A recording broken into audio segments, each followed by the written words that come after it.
नमस्कार दोस्तों, क्या आपको भी लगता है कि ईश्वर ने आपको जीवन में कम दिया है और दूसरों को आपसे अधिक दिया है? यदि आप अपनी तुलना दूसरों से करके दुखी होते हैं तो ये कहानी आपके लिए है। दोस्तों, एक समय की बात है, एक बार एक कौवा पेड़ पर बैठकर रो रहा था। उस पेड़ के नीचे एक संत बैठे हुए थे। तभी उस कौवे का एक आंसू संत के ऊपर गिरा और संत का ध्यान कौवे पर गया। संत ने कौवे से पूछा, क्या बात है मित्र, तुम रो क्यों रहे हो? कौवे ने जवाब दिया, हे महात्मा, मैं अपने जीवन से बहुत दुखी हूँ क्योंकि मेरा रंग काला है। मेरे रंग के कारण सब लोग मुझे अशुभ समझते हैं और घृणा करते हैं। कोई मुझे प्यार नहीं करता, सब मुझसे नफरत करते हैं।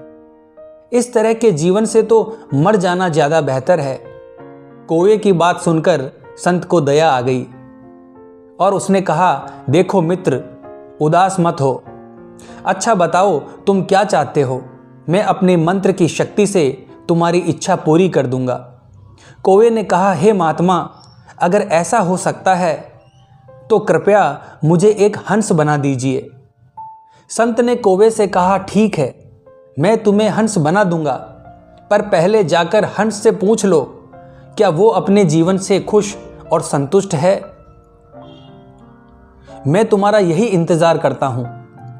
कौवा उड़कर हंस के पास पहुंच गया और कहा, हंस, तुम बहुत सुंदर हो। तुम्हारा रंग दूध सा सफ़ेद है। लोग तुम्हें पसंद भी करते हैं। तुम अपने जीवन से खुश और संतुष्ट हो ना? हंस ने जवाब दिया, नहीं मित्र, मैं खुश नहीं हूँ क्योंकि मेरे पास केवल सफ़ेद रंग है। सफ़ेद भी कोई रंग होता है? लोग ये रंग किसी के मरने के बाद पहनते हैं। मेरे ख्याल में तो तोता इस दुनिया की सबसे खुश और संतुष्ट चिड़िया है क्योंकि उसके पास प्रकृति के सारे रंग है। काश मैं तोता होता।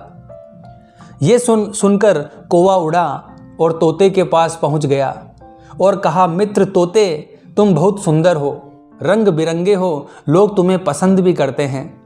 तुम अपने जीवन से खुश और संतुष्ट हो ना? तोते ने जवाब दिया, नहीं मित्र, मैं खुश नहीं हूँ क्योंकि मुझसे भी ज़्यादा रंग मोर के पास हैं। मेरे ख्याल से मोर इस दुनिया की सबसे खुश और संतुष्ट चिड़िया है। काश मैं मोर होता। ये सुनकर कौवा उड़ा और मोर के पास पहुँच गया और कहा, हे मित्र मोर, तुम बहुत सुंदर हो और तुम्हारे पास प्रकृति के सारे रंग हैं। लोग तुम्हें पसंद भी करते हैं। तुम अपने जीवन से खुश और संतुष्ट हो ना? मोर ने जवाब दिया, नहीं मित्र, मैं खुश नहीं हूँ क्योंकि मेरे इस सुंदर पंखों के कारण ही लोग मेरा शिकार करते हैं। उसके बाद मेरे शरीर से पंखों को नोचा जाता है जिससे घर सजाने के सामान बनते हैं। मेरी सुंदरता के कारण ही लोग मुझे चिड़ियाघर में कैद करके रखते हैं। इसीलिए मैं अपने जीवन से बिल्कुल भी खुश नहीं हूँ। ये सुनकर कौवे को धक्का लगा और उसने मोर से पूछा, यदि आप खुश नहीं हो तो आपके अनुसार इस दुनिया में सबसे खुश और संतुष्ट चिड़िया कौन सी है? मोर ने जवाब दिया, मेरे ख्याल से तुम।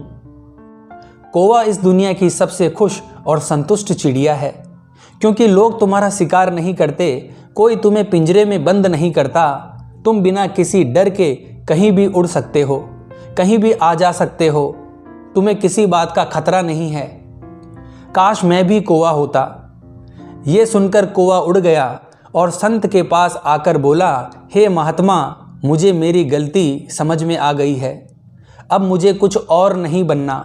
मैं जो भी हूँ उसमें ही खुश हूँ। दोस्तों, उस कौवे की तरह हम भी खुद की तुलना दूसरों से करते हैं और दुखी होते हैं क्योंकि हम केवल वही देखते हैं जो हमारे पास नहीं है और दूसरों के पास है, लेकिन हम ये नहीं देखते जो हमारे पास है वो दूसरों के पास भी तो नहीं है। दोस्तों, याद रखना, जीवन में आपको लाखों लोग मिलेंगे जिनके पास कुछ न कुछ आपसे बेहतर और अधिक जरूर होगा। यदि आप हर किसी से तुलना करते रहोगे तो हमेशा दुखी रहोगे। इसीलिए खुद की तुलना दूसरों से मत करो और यदि करते हो तो खुद को दूसरों से बेहतर बनाने की तुलना करो। दोस्तों, इस कहानी को अपने बच्चों और दोस्तों के साथ अवश्य शेयर करो और हमारे चैनल को लाइक और सब्सक्राइब अवश्य करो। जय हिंद, जय भारत।